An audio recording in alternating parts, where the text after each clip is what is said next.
পয়লা ফেব্রুয়ারি কেন্দ্র বাজেট ঘোষণার দিন রান্নার গ্যাসের দাম কমে গেল। এখন দিন দিন সকল জিনিসপত্রের দাম বেড়েই চলেছে, আর এরই সঙ্গে পাল্লা দিচ্ছে রান্নার গ্যাসের দাম। বিগত কিছু বছরে এই দাম কমার বদলে উল্টে অনেকটাই বৃদ্ধি পেয়ে গেছে। আজ বাজেটে এই নিয়ে কোনো বড় সুরাহা দেশের আমজনতাকে দেওয়া হবে কিনা সেই দিকেই নজর সকলের।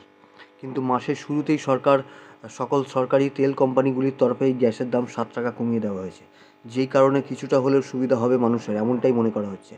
প্রধানমন্ত্রী উজ্জ্বলা যোজনা স্কিমের মাধ্যমে বিপিএল তালিকার মানুষদের জন্য সুবিধা দেওয়া হলেও বাকি সকল আম নাগরিকদের জন্য এমন কোনো সুবিধা নেই, তাদের খুব সমস্যা হচ্ছে। কিন্তু মূলত বাণিজ্যিক রান্নার গ্যাসের দাম কমেছে, বাড়িতে ব্যবহার করা গ্যাসের দামে কোনো ধরনের বদল করা হয়নি।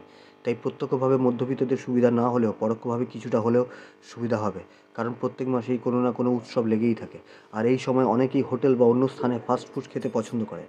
আর বাণিজ্যিক গ্যাসের দাম বৃদ্ধি পেলে খাবারের দামও বেড়ে যেত, কিন্তু এবারের এই দাম কিছুটা হলেও কমার সম্ভাবনা রয়েছে।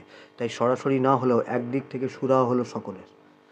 কিন্তু 14 কেজি বাড়িতে ব্যবহার করা সিলিন্ডারের দাম কলকাতায় 829 টাকা, দিল্লিতে 840 টাকা, মুম্বাইতে 802 ও চেন্নাইতে 815 টাকা। তাই এই মাসে আর কোনো ধরনের ছাড় পাওয়া সম্ভব নয় এই দামে, এমনটাই মনে করছেন অনেকে।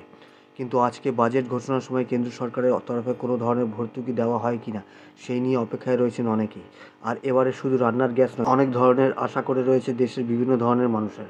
এবার এটাই দেখার অপেক্ষা যে সরকারের তরফে কতটা কি আশা পূরণ করা হয়। তাই বাড়িতে ব্যবহারকারী গ্যাসের দাম নিয়ে কিছু সুরাহা হয় কিনা সেটাই এখন দেখার অপেক্ষা।